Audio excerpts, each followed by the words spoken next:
kali ini kita bakalan main TikTok ya. Jadi pertama kali nih ya guys ya, gua reaction video di TikTok. Kita reaction yang Indonesia, dan kita ulang. Si cowok soson pakai topi, cakep kagak, kayak tukang kuda iya. Apa sih cewek sosokan make serba pink, imut kagak, kayak babi. Iya. Bukan aneh yang bilang lo ya, bukan ada yang bilang lo ya. Juta, udah 2,9 M kali. Hah? Pakai bahasa Inggris, kalau milion artinya juta. 3 juta, udah 2,9 M kali. Milion itu miliar bodoh. Situ aja yang nggak ngerti Inggris. Milion itu juta, kasih.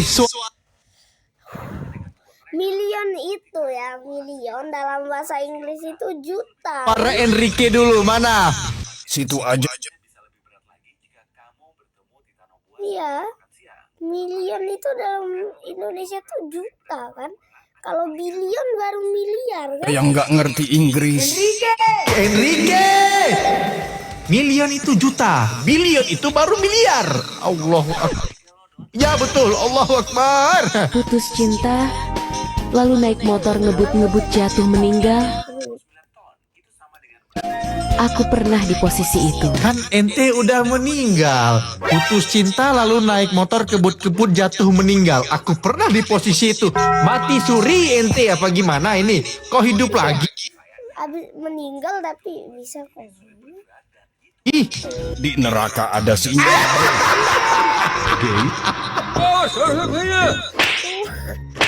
di neraka dia save-saveannya di neraka. Hah? Guys, Assalamualaikum. Indonesia.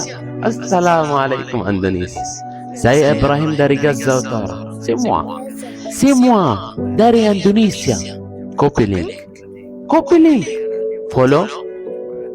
Komen. Terima kasih semua. InsyaAllah masuk syurga tanpa hisab.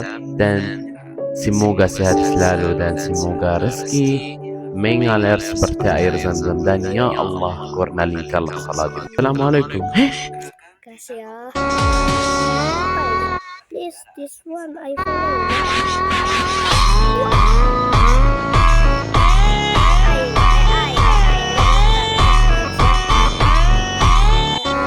Waduh. أتقبلهم الناس لست أقلدهم إلا بما يرضي. Udahlah sholat guys.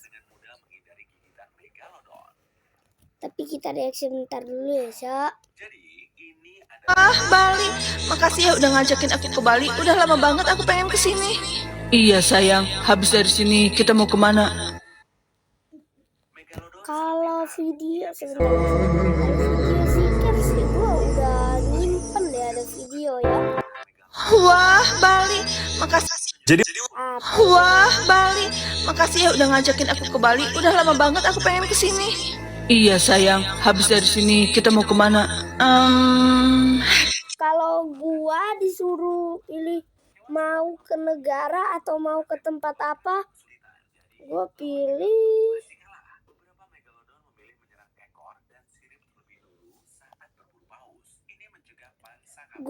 ke di canda guys, masa ke DN gitu loh. Gua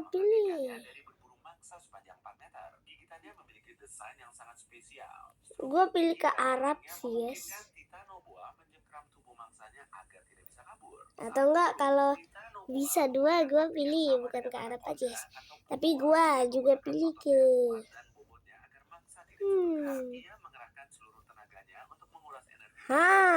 aku tahu, ke zaman dinosaurus. Canda dah sih guys. Kalau kata gue sih, gue masih kalau disuruh, kalau mau dikasih sih ke Arab aja ya guys ya. Kalau gue mau sih Kita ke Tanah Lot yuk. Aku lihat di internet tempatnya bagus banget. Oke, ayo. atau enggak kalau bisa dua gue pilih ke Arab sama ke gue pilih ke Amerika guys. Gue belum pernah nyobain KFC kan, kalau misalnya dari asli Amerika ya. Gue mau nyoba langsung ke KFC ya di Amerika. Oke, ayo cepat. Ini arahnya beneran ke sini. Aku juga nggak yakin, Yang. Kita tanya orang itu aja yuk. Maaf, Bli, kami mau ke Tanah Lot. Arahnya kemana ya? Apa kalian berdua sudah menikah? Belum, kami masih pacaran. Lebih baik kalian pergi ke tempat lain saja. Loh, kok dia malah pergi? Padahal kita tanya baik-baik loh. Udah ya, nggak apa-apa. Mending sekarang kita makan aja yuk. Tapi makan apa ya? Aku lagi pengen makanan khas Bali nih. Kalau gitu kita tanya Dola aja yuk. Apa? Dola, rekomendasikan makanan khas Bali yang enak. Bali memiliki banyak makanan khas yang lezat. Berikut ada Kapan lah, guys? Aplikasi lain aja yang diiklanin. Setiap hari gue lihat video iklannya Dola semua, melolo semua, pain drama. Apalah. beberapa rekomendasi. Wah, untung ada Dola. Iya dong, Dola kan aplikasi asisten aja. Udah guys, gue sambil makan ya. Soalnya ini udah masuk sore, sih gue makan sore, sih. Kita skip.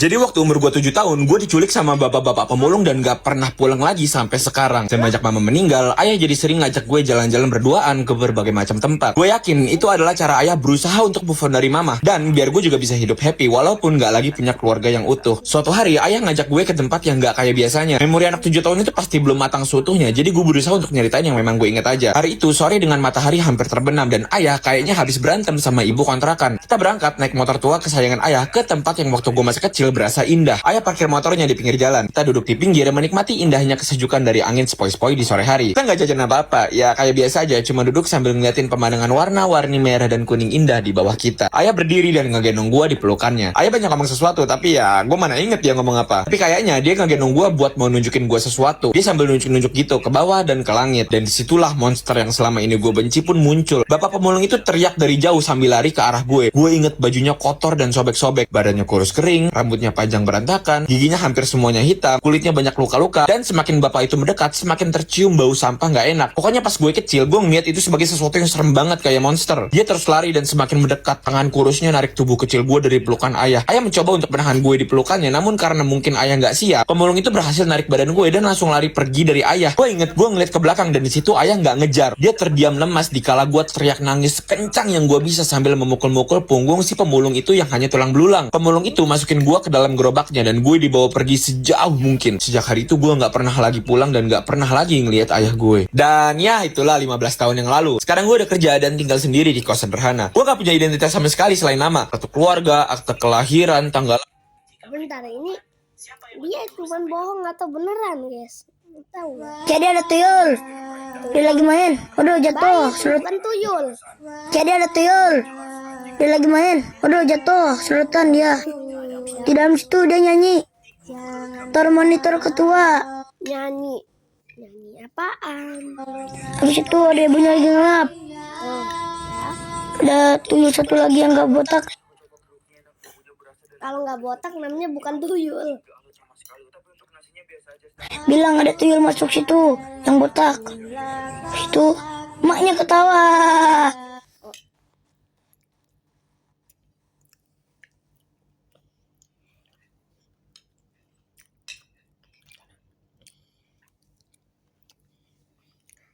Hampir keselak gua karena mau ketawa.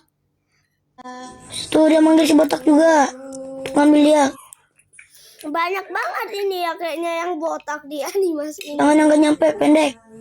Habis itu si bapak gondrong dibuka di. Bapak gondrong dari mana itu polisi? Dilempar, ditangkap, dipeluk, tidur. Habis itu dia dibor, senang. Jadi ada. Guys, gue dulu inget banget waktu SMP kelas 2.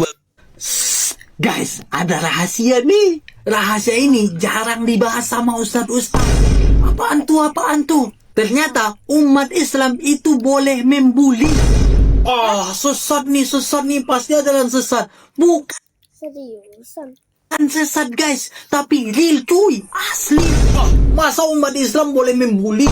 Coba kita baca firman Allah di dalam surah Al-Fatir ayat yang ke-6. Inna syaitona kana lakum aduwwum fattakhidhuhu aduwwa. Sesungguhnya syaiton itu bagi kalian musuh yang nyata, maka jadikanlah dia sebagai musuh. Jadi, musuh kita itu adalah syaiton. Jadi karena dia musuh kita, boleh dong kita bully.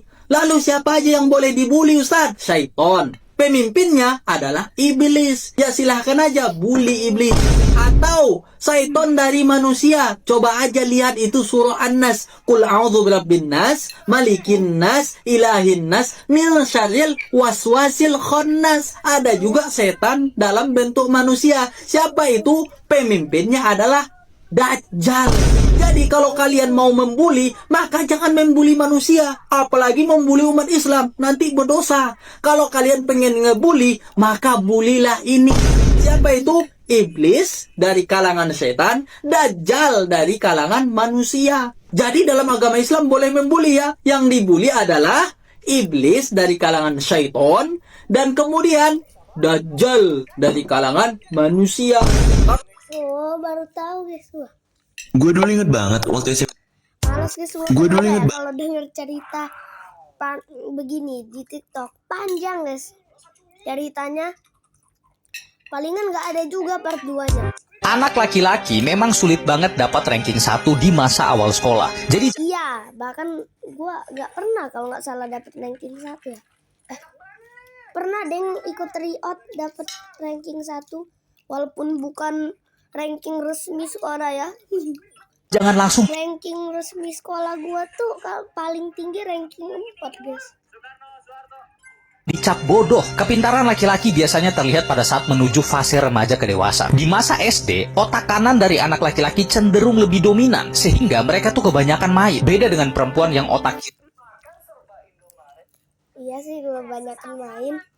kirinya seimbang dan matang. Ini disampaikan oleh Dr. Aisyah Dahlan, banyak anak laki-laki di masa SD ketika tidak mendapatkan ranking malah dicap bodoh. Terus dibandingkan sama siswi perempuan yang biasanya lebih pintar di masa SD. Padahal ini keliru kalau kita memahami soal fungsi otak anak di masa awal. Laju kematangan otak anak laki-laki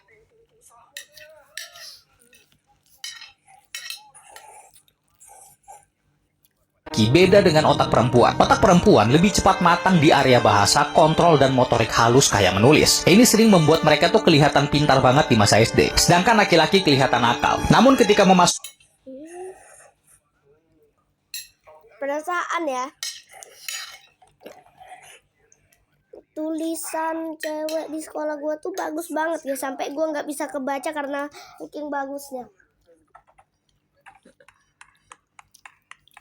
Nah, tulisan gua guys kayak apa ya tulisan gua, teman baik gua aja nggak bisa bacanya, tapi kalau misalnya kertas gua ada hilang, misalnya kertas untuk pelajaran ada yang hilang, pasti kalau temen baik gua tuh ketemu kertas yang tulisannya jelek, pasti selalu mau ke gua, ini kertas lu ya. Nah beneran. Memasuki fase remaja ke dewasa, laki-laki cenderung lebih cerdas karena otak kirinya mulai matang. Anak laki-laki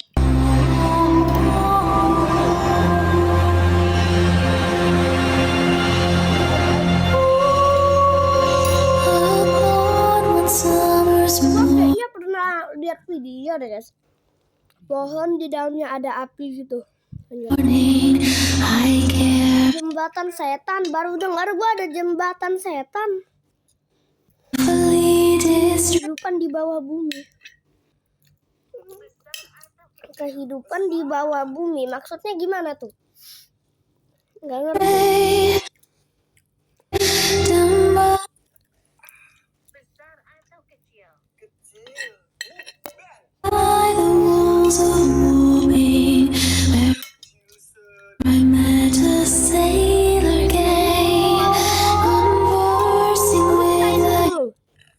Satu, dua, 4, 5, 6, 7 beneran 7.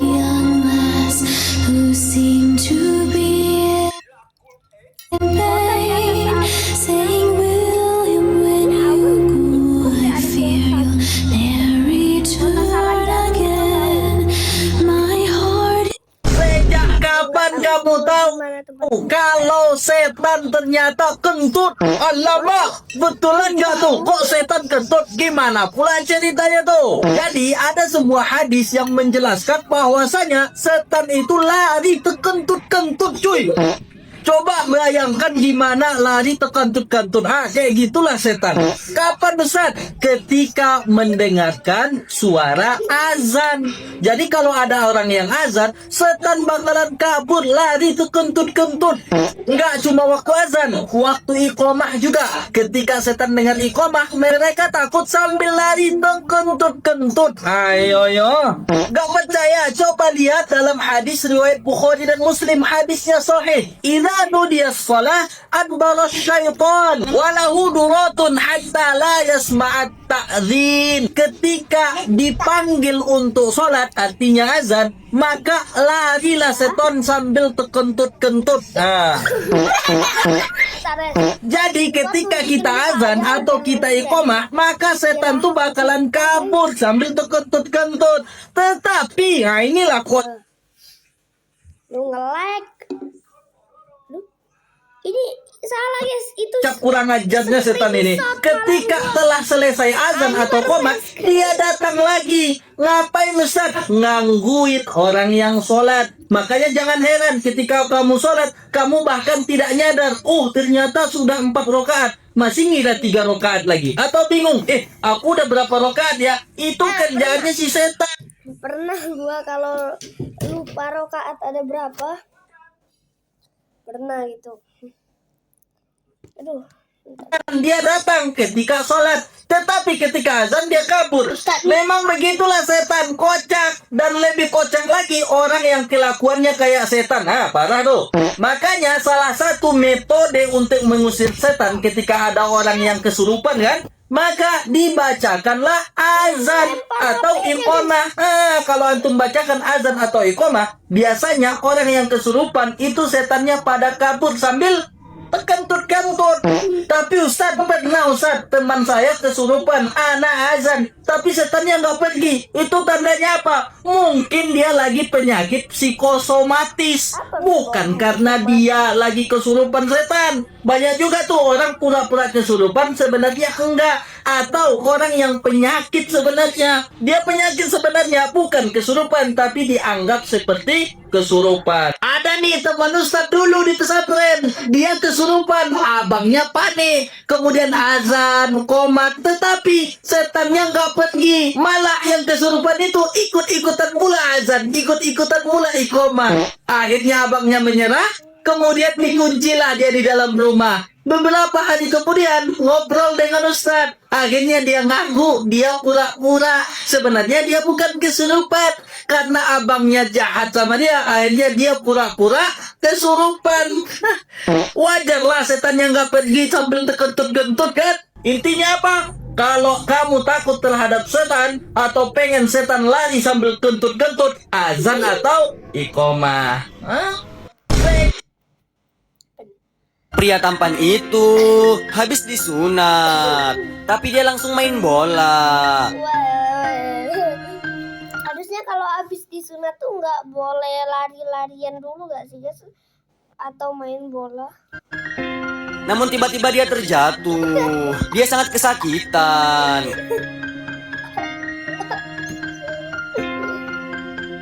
Setelah dilihat, ternyata burungnya patah.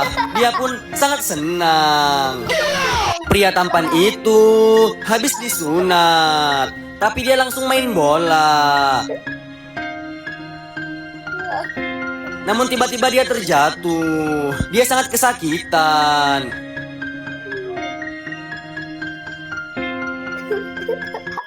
$110 juta. Tanda-tanda orang yang bakal pergi umroh tahun ini adalah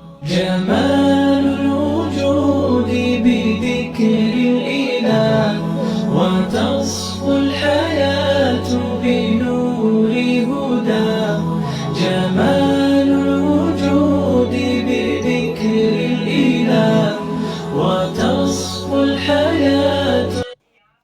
Di tangan gue ini adalah barang keramat yang udah ada dari jauh sebelum zaman Nabi Sulaiman. Minyak kuyang. Minyak kuyang ini adalah ilmu hitam sesat yang dipakai manusia di lehernya atau di berbagai tempat. Yang fungsinya itu banyak banget, salah satunya adalah memisahkan kepalanya dengan tetelan badannya untuk mencari darah agar dirinya itu awet muda, kebal, kaya, atau sebagai pemikat sesuai dari berbagai macam warnanya. Kalau lu tanya sama orang Kalimantan langsung, pasti mereka jawab kalau kuyang ini adalah real dan bahkan mereka kenal sama kuyang. Nah, buat lo yang nggak percaya kalau hal gaib kayak begini tuh ada, atau yang sering ngatain gue goblok, tolol, gila, sini gue buktiin bahwa ilmu kuyang ini tuh beneran adanya. Dan ini adalah ilmu yang udah diturunin dan diizinin langsung sama Allah untuk diketahui oleh manusia. Ini semua tertulis di Al-Quran, surah Al-Baqarah di ayat 102, yang menyangkut salah satunya benda yang gue pegang ini. Ilmu hitam ini udah ada jauh dari sebelum zaman Nabi Sulaiman. Nah, kalau lu nggak tahu, Nabi Sulaiman alaihissalam ini adalah nabi yang punya mukjizat, memiliki tentara jin yang tunduk terhadap beliau, yang benar-benar kaya raya dan punya istana yang besar banget dibangun sama jin. Nah, jadi di zaman Nabi Sulaiman dulu banyak banget orang-orang yang udah pakai ilmu hitam dan bersekutu dengan setan-setan kafir untuk keuntungan dirinya sendiri dan juga menyerang orang-orang beriman. Lebih parahnya lagi, mereka menyebut Nabi Sulaiman itu adalah salah satu dari orang penyihir karena mukjizat yang udah dimiliki sama Nabi Sulaiman. Nah, untuk nanganin hal ini, saat itu Allah akhirnya nurunin dua malaikat yang bernama Harut dan Marut untuk ngajarin sihir ke manusia yang ada di negeri Babilonia alias Irak. Kedua malaikat ini itu tuh ngajarin ilmu dasar sihir ke manusia, tapi mengawalinya dengan kalimat sesungguhnya kami adalah cobaan dan jangan kamu kafir. Alias sini gua kasih tahu ilmu kayak begini, tapi jangan sekali-kali lu ikutin. Ini semua supaya lu tahu dan gak lu ikutin sehingga lu jadi kafir. Nah, tujuan Allah untuk memerintahkan dua malaikat ini supaya manusia saat itu mengerti nih bedanya sihir sama mukjizat yang diberikan kepada Nabi Sulaiman, dan juga mengingatkan bahwa sihir, pelet, santet itu tuh gak bakal terjadi tanpa seizin Allah. Jadi kita gak perlu takut yang namanya ilmu hitam, asalkan kita cuma berlindung sama Allah, karena ilmu tersebut itu emang diturunin sebagai ujian dan cobaan untuk manusia, termasuk minyakku yang kayak gini. Nah, setelah dikasih tahu oleh kedua malaikat tersebut, banyak manusia yang emang menjauhi sihir dan jadi percaya mukjizatnya Nabi Sulaiman. Tapi juga banyak manusia yang malah mempelajari dan juga mempraktekannya, bahkan sampai sekarang. Dan kita perlu percaya kalau ilmu hitam seperti ini itu ada, tapi wajib banget kita hindarin. Kalau lo sering nontonin video-video gue, kalian semua percaya kan kalau setan dan sihir itu ada. Tapi gue selalu bilang jangan pernah takut kan. Ya karena sekali lagi santet, setan, pelet, dan sihir itu nggak bakal mengganggu kita manusia kalau tanpa seizin Allah. Jadi, menurut kepercayaan gue, minyakku yang kayak begini ya emang beneran ada, tapi minyakku yang kayak begini itu haram. Dan hal seperti ini tentu saja nggak mau gue simpan. Jadi, selanjutnya gue bakal tunjukin lagi minyakku yang ini kayak gimana, dan nantinya bakal gue hancurin, gue bakar. Jadi, sekarang udah tahu kan, minyakku yang itu beneran atau enggak? Nggak sabar sih gue ngebakar ini. Nah, ternyata teman-teman, Islam itu melarang untuk menggambar makhluk bernyawa kayak anime, manusia, pokoknya makhluk bernyawa. Nah, tapi kalau misalnya kamu menggambar yang selain makhluk bernyawa itu Guys, gue sambil makan roti ya. contohnya seperti gunung, langit, awan, pokoknya yang selain yang bernyawa. Mana gue pernah lagi gambar orang. Nah, kenapa teman-teman? Ternyata nanti ketika hari kiamat Allah itu menantang orang-orang yang suka gambar makhluk bernyawa ini untuk menghidupkan gambarannya itu. Nah, tapi kan nggak mungkin bisa dong. Nah, bukan hanya itu aja. Nanti ketika hari kiamat mereka akan diancam azabnya yang paling keras di sisi Allah. Bagaimana Nabi SAW itu mengatakan, "Inna asyaddan nasi azaban indallahi yaumal qiyamatil musawwirun." Orang yang paling keras azabnya pada hari kiamat di sisi Allah adalah orang yang suka menggambar. Bentar, gua belum baca tulisannya yang ada di atas. Hof, kamu cuma mau gambar anime tapi malah masuk perdebatan. Nah, hati-hati loh. Ini dosa yang paling banyak umat Islam gak sadar, dosanya sangat besar ya teman-teman. Nah, terus gimana dong solusinya? Tenang, Islam melarang itu pasti juga memberikan solusi ya teman-teman. Nah, solusinya yang suka menggambar makhluk bernyawa itu adalah menggambar tapi tidak boleh menggunakan wajah ya, tidak boleh menggunakan wajah ataupun kepala teman-teman. Nah, contohnya seperti apa nih? Seperti ini ya teman-teman. Nah, ini boleh banget teman-teman, karena ini dihitungnya tidak makhluk bernyawa, oke? Nah, jadi sekarang sudah paham kan teman-teman gambarnya seperti apa yang diharamkan dan solusinya seperti apa? Gambar anime itu haram. ucap orang satu ini. Oke, jadi kemarin ada yang komen di salah satu videoku yang bunyinya kayak gini. Assalamualaikum Bang Manjilah, tolong berhenti menggambar anime. Gambar anime itu dilarang dan Waduh, sama Bang Manjila Arbaya. Gue juga suka gambar anime. gambar yang ada matanya itu dosa bang, bertobat bang, bertobat. Gila, pakai salam nih orang, sopan banget ya. Oke, langsung aja aku jawab pakai fakta yang amat sangat terang. Gambar anime dalam hukum khususnya agama Islam itu mubah dan halal-halal aja. Buat kamu yang komen kayak tadi, asal kamu tahu aja, kalau dari awal menggambar itu hukumnya haram, kemungkinan kamu saat ini gak bakal beragama Islam. Karena Islam itu sendiri nyebar ke Indonesia itu lewat karya seni, yang dimana saat itu Wali Songo menggunakan wayang untuk menyebarkan agama Islam. Terus orang Oke guys, kita lanjut. Sebentar guys, rotinya sudah mau habis. Mari kita ambil lagi. Wow, rotinya balik lagi. Lanjut. cara itu karya seni itu dianggap haram. Lagi pula banyak juga buku-buku tentang agama yang isinya bergambar. Contohnya aja kayak tutorial wudhu, kan ada gambarnya tuh. Atau kisah Nabi, ada gambarnya juga. Yang artinya ngegambar manusia ya boleh-boleh aja selagi nggak melanggar norma agama. Terus contoh gambar yang haram itu gimana bang? Contoh gambar haram tuh ya kayak ini, dan ini. Itu namanya haram. Gimana menurut kalian? Komen ya. Nah, ternyata teman-teman Islam itu 1 tambah 1, 2, 3.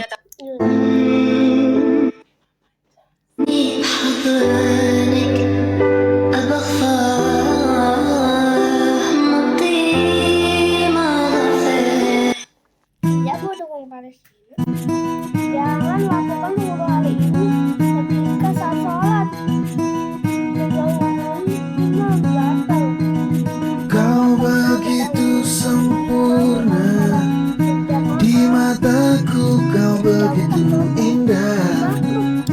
Kau membuat diriku akan selalu memujamu. Di setiap langkahku, ku kan selalu memikirkan dirimu. Tak bisa ku bayangkan hidupku tanpa cintamu. Janganlah kau tinggalkan diriku, takkan mampu menghadapi semua. Hanya bersamamu ku akan bisa. Kau adalah darahku,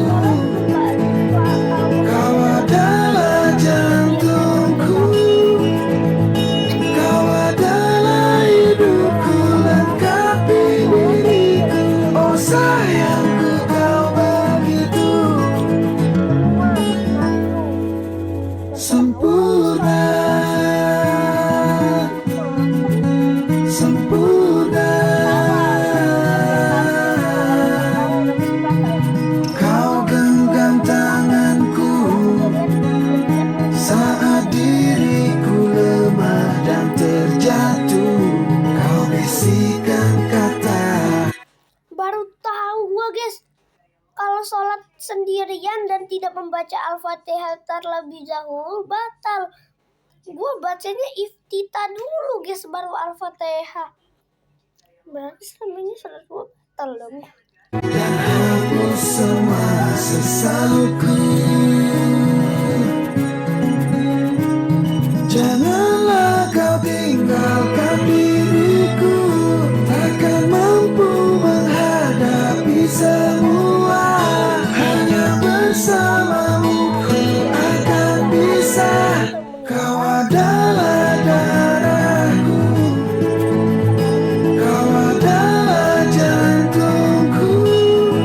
Contoh duduk al-iqya guys, itu cari apa ini? Contohnya tuh kayak mana sih? Ini cara duduk ik'aq ada dua macam, dua cara. Yang atas adalah yang diperbolehkan, termasuk sunnah dikerjakan. Tapi duduk ini hanya duduk di antara dua sujud saja. Adapun yang di bawah, contoh yang di bawah adalah duduk ik'aq yang dilarang. Ini termasuk makruh. Ini cara duduk ik'aq ada dua macam, dua cara. Yang atas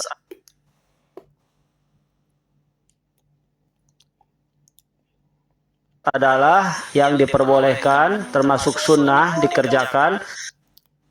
Tapi duduk ini Bawah lagi duduk di antara dua sujud. hanya duduk di antara dua sujud saja.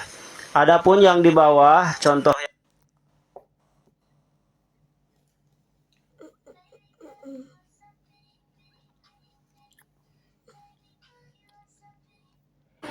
Duduk di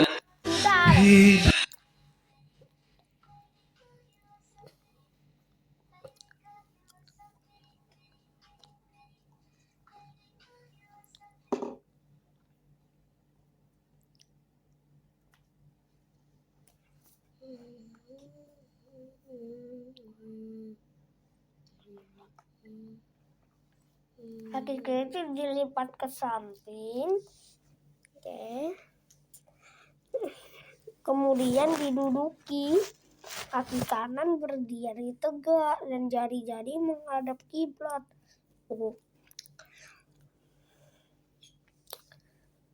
Ini untuk duduk di antara dua sujud sama sama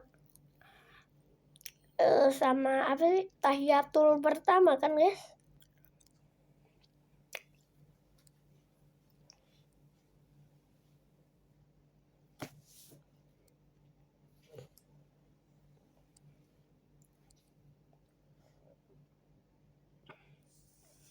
Untung gue yang pertama guys.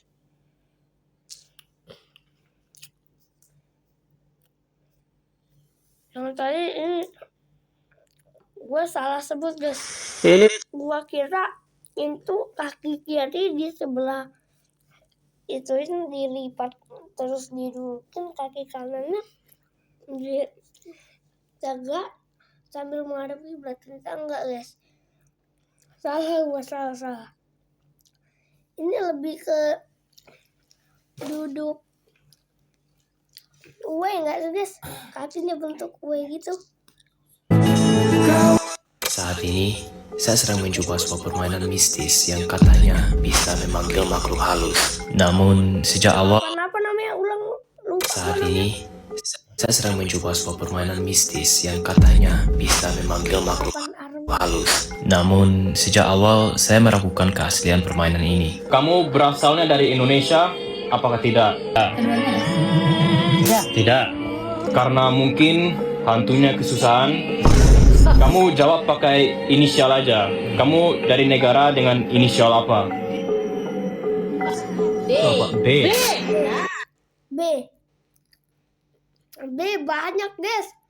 Bolivia, Belanda, terus berarti ini aja dulu ya video kita. Terima kasih sudah menonton, jangan lupa di like dan subscribe ya. Bye bye.